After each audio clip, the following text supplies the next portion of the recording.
नंबर 20 सूरत नमल आयत नंबर 65 सफ़ा 610 अऊज़ु बिल्लाहि मिनश शैतानिर रजीम बिस्मिल्लाहिर रहमानिर रहीम قل لا يعلم من في السماوات والأرض الغيب إلا الله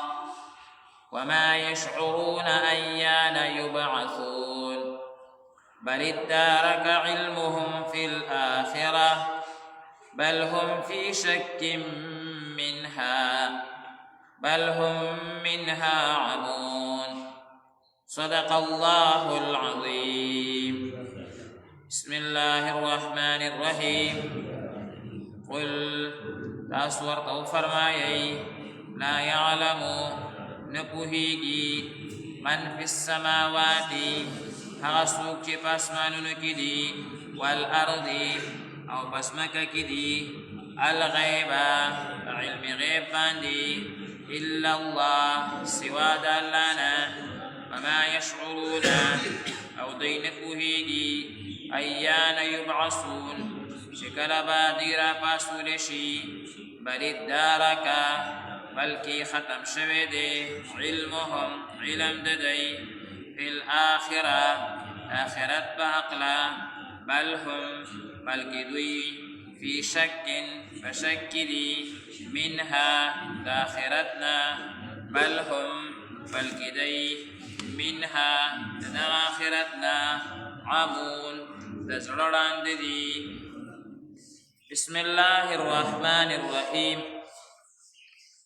مخکنی آیاتونو مبارکو کی د الله تبارک و تعالی د قدرت دلائل اغا ذکر شو په مختلفو طریقو سره اوس الله تبارک و تعالی دا خبره ذکر کوي چې د دې تمام امور او دا تمام سیدونه چې مخکې ذکر شو چې هغې کې د اسمان ذکر و په هغې کې د ځمکې ذکر و او دغه شان په هغې کې د بارانونو ورولو وغیره ذالکه داسې نور سیدونه د دې څه علم هغه انسانانو سره دی او د دې څه پټ رازونه دي او پټ علوم دي دا الله تعالی فرمایي د هغې پټو خبرو علم او پویا هغه صرف الله تعالی سره انسان هغه څه پیژني او هغه څه ویني چې کم د ده په حواسو باندې راشي یا په عقل کې راشي الله تبارک وتعالی دی انسان ته د علم چې کم اسباب او ذریعې ورکړي دي هغه درې دي یو عقل دی او دویم هغه حواس دي حواس لکه سترګې شوې چې په دې لیدل کوي غوږونه شو په دې باندې اورېدل کوي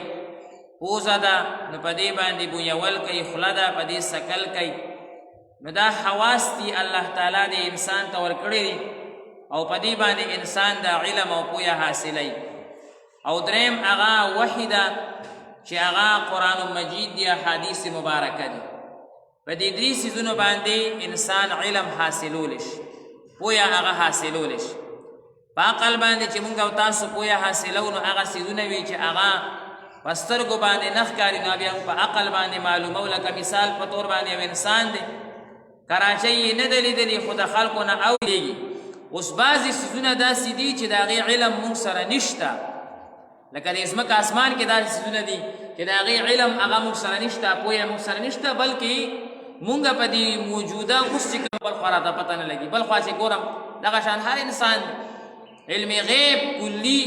دا د الله تبارک وتعالی سره اللہ تعالیٰ فرمائی قل تو ورطو فرمایا اے محبوب صلی اللہ علیہ وسلم لا يعلم من في السماوات والارض الغیب الا اللہ جسمک آسمانونو کی علم غیب کلی دا دا اللہ تعالیٰ خاصا دا اللہ نا علاوہ ہجا سرا علم غیب اغنشتا علم غیب ستویلے کی کتاب یاد کی نسبا دمگا دیر خلق اغا خطا کی علم غیب دی تویلے کی چې انسان ته دا نه حاصلېږي چې یو کس ته دا علم حاصل شي بغیر د واسطې نه او د هر طرف او د هر ذریع علم ورسره وي. دا صرف د الله تعالی دی.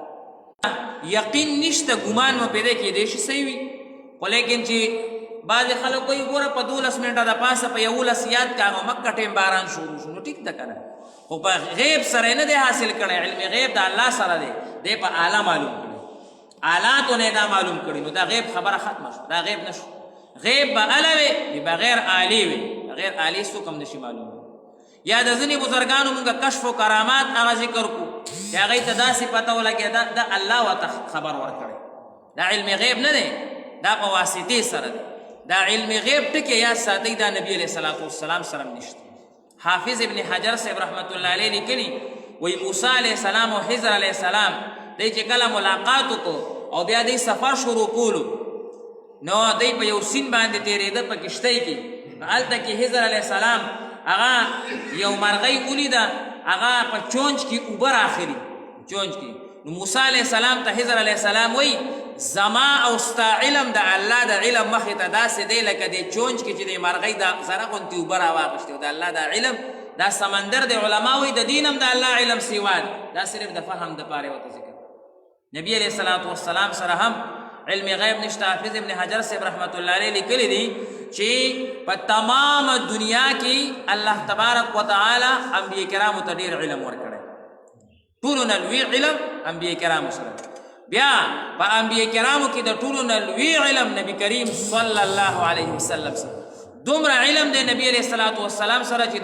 د ټولې دنیا د ځمکې د شګو ذرې د دې نه علم دی، د دې ټولې دنیا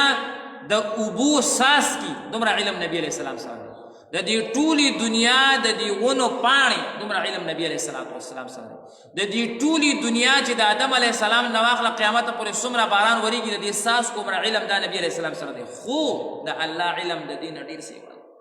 د الله علم د دې نه ډېر سیوا دی. د الله د علم مخې ته دا علم بیا کم دی. موږ د نبی کریم صلی الله علیه وسلم شان ډېر اوچت منو، ډېر اوچت منو، خو د رحمان بابا شعر به یاد ساتل پکار دي. لویه فلسفه ذکر کړې ده، وایي خدای مه ګڼه بېشکه چې بنده دی، نورې کل واړه صفات دي فرشتې، بس خدای به یې نه ګڼې. دا به نه وي. علم غیب د نبی علیه السلام سره دی. نبی علیه الصلاة والسلام که د غیب یو خبر ورکړی الله ورته ویلي چې دا داسې دی، نو میاس کې واسطه راله، نو علم غیب ختم شو. علم غیب خاصه خداوندی است، دا صرف د الله تبارک وتعالی سره دی. نه یو پیغمبر سره علم غیب شته علیه السلام، نه یو صحابي سره شته، نه یو ولی سره شته. که څوک د غیب یو خبر ورکوي هغې ته علم غیب هغه نه وایي، هغه وایي دا ما ته الله دا ووایي، یا چې کوم دی نو په پرشتې په ذریعه سره، یا د وحي په ذریعه سره، یا د خوب په ذریعه سره، یا د کشف و کرامت په ذریعه سره. نو بهرحال علم غیب دا د الله تبارک وتعالی سره دی او دا د الله تبارک وتعالی خاصه ده. که انبیاء کرامو ته علم غیب کې دی نو اس کله به چې کوم دی نو دا دومره صحابه کرام نه شهیدان کېده. څومره صحابه کرام شهیدان شوي دي که نه دي؟ دا به نه شهیدان کېده. نبی کریم صلی الله علیه وسلم ډېرو جنګونو ته صحابه کرام استولي دي او واپس یو یا دوه راغلي نور ټول شهیدان شوي، دا بیا نه شهیدان کېده. نبی علیه السلام به دا ناست او داسې ډېر خلک په دوکه باندې د نبی کریم صلی الله علیه وسلم نه بوتلی شوي دي او هغوی شهیدان کړی شوي. که نبی کریم صلی الله علیه وسلم ته د غیب علم وی نو نبی علیه الصلاة والسلام به د صخرو ډکه روټۍ نه خوړه. تاسو واقعه اورېدلې ده چې د خیبر په غزوه کې چې کله نبی علیه السلام واپس راتلو یو یهودړې ښځې ورته روټۍ وکړه، نبی علیه السلام دعوت قبول کړو، هغې کې زخر و. نبی کریم صلی الله علیه وسلم خولې ته دننه کوله او روټۍ ورته وی ما مه خوره، ما کې زخر. علم وی به دا څه دې وکړو؟ علم غیب وی دا زخر دې ما ته راکړه، نه هغې ته پته نه لګېده. الله تعالی هغه روټۍ گویا نه کړه، خو نبی کریم صلی الله علیه وسلم. نو بهرحال علم غیب دا صرف د الله تبارک وتعالی سره دی. دا چې څوک هم وایي چې یاره موږ ته علم غیب کېږي او موږ ته د غیب خبر کېږي، دا دروغ وایي. د غیب خبر او د غیب علم دا صرف الله تبارک وتعالی سره دی. یو خبر الله دا ذکر کوي، دویمه خبر الله تبارک وتعالی دا ذکر کوي بل ادارک علمهم فی الاخره، دی د آخرت متعلق علم ختم شوی دی. علم ختم شوی معنا ده چې د دې عمل پې نشته، عمل پې نشته. ورنه مفسرین حضرات داسې وایي چې پته ورته وه چې آخرت راتلونکی دی خو عمل یې پې نشته، مني یې نه، مني یې نه. دا ډېر خلک هغه چې کوم دی نو د آخرت متعلقه مختلفې عقیدې لري او څوک وایي یاره راځي به څوک وایي نه به راځي کافرانو کې هم دغه شانتې شته او کافرانو کې به اکثر وي چې آخرت نشته دا هسې خبرې دي هسې خبرې دي چا به چې منلو نو عمل به یې پرې نه کولو عمل به یې پرې نه کولو د هغې دپاره به یې تیاری نه کولو بل هم فی شک منها الله وایي په شک کې دي بل هم منها عمون زړونه یې ړانده دي سترګې سمې دي زړه هغه د آخرت د سوچ نه د آخرت د یاد نه هغه ړوند دی کم مسلمان چې دنیا کې هغه بېغمه ژوند تېروي او د الله حکمونه نه مني د هغه زړه د آخرت نه ړوند دی ځکه د آخرت تیاری چې څوک کوي نو هغه نه به هېڅکله مونځ پاتې نه شي هغه نه به هېڅکله د الله رضا پاتې نه شي د الله تعالی خوب په هغه غالب وي ګناه نه به محفوظ وي د آخرت د سوچ ما تاسو ته رمضان المبارک کې ویلي چې څوک آخرت یادوي او مرګ یادوي درې فایدې به ورته نقد میلاوي څوک چې مرګ یادوي خپل او آخرت یادوي درې فایدې به ورته نقد میلاویږي نمبر 1 دا په لږه دنیا باندې به صبر کوي په لږه دنیا به صبر کوي ولې دا خو زما آخري ژوند نه دی دا خو زما صحیح ژوند نه دی صحیح ژوند خو زما بل دی را روان دی نو په دې کې خو لږ صبر کول پکار نو په لږه باندې به څه شی کوي صبر به کوي نمبر 2 نیک اعمالو کې برس سره د اضافه پیدا کېږي ځکه دی بوی زبل خو روان یم ځان سره سوړل پکار دي او نمبر 3 ګناه به نه کېږي ګناه به نه کېږي نن چې زمونږ دا څومره د دنیا حرص دی آخرت رانه هیر دی نیکو اعمالو کې څومره زمونږ سستی ده آخرت رانه هیر دی ګناه چې څومره زمونږ نه کېږي آخرت رانه هیر دی یو انسان ته چې آخرت یاد شي درې فایدې به ورته ډایرکټ نقد میلاویږي په لږه روزۍ باندې به شکر ادا کوي او صبر به کوي چې دا ډېر شی ده او نیک اعمال به رس سره سیوا کیږي او ګناه نه به هغه چې کوم دی نو محفوظ وي الله دې موږ ته د آخرت سوچ نصیب وفرمایي قل ته ورته وفرمایه لا یعلمو نه پیژني من هغه څوک فی السماوات والارض چې په اسمانونو او ځمکه کې دي الغیب علم غیب الا الله سوا د الله نه وما یشعرون او دوی ته پته نه لګي ایان یبعثون چې کله به دوی راپاڅولی شي د دې علم د الله سره دی بل ادارکا بلکې ختم شوی دی علمهم علم د دوی فی الاخرت د آخرت متعلقه بل هم فی شک منها بلکې دوی په شک کې دي د آخرت نه بل هم منها عمون بلکې دوی د آخرت نه عمون د زړه ړانده دي الحمدلله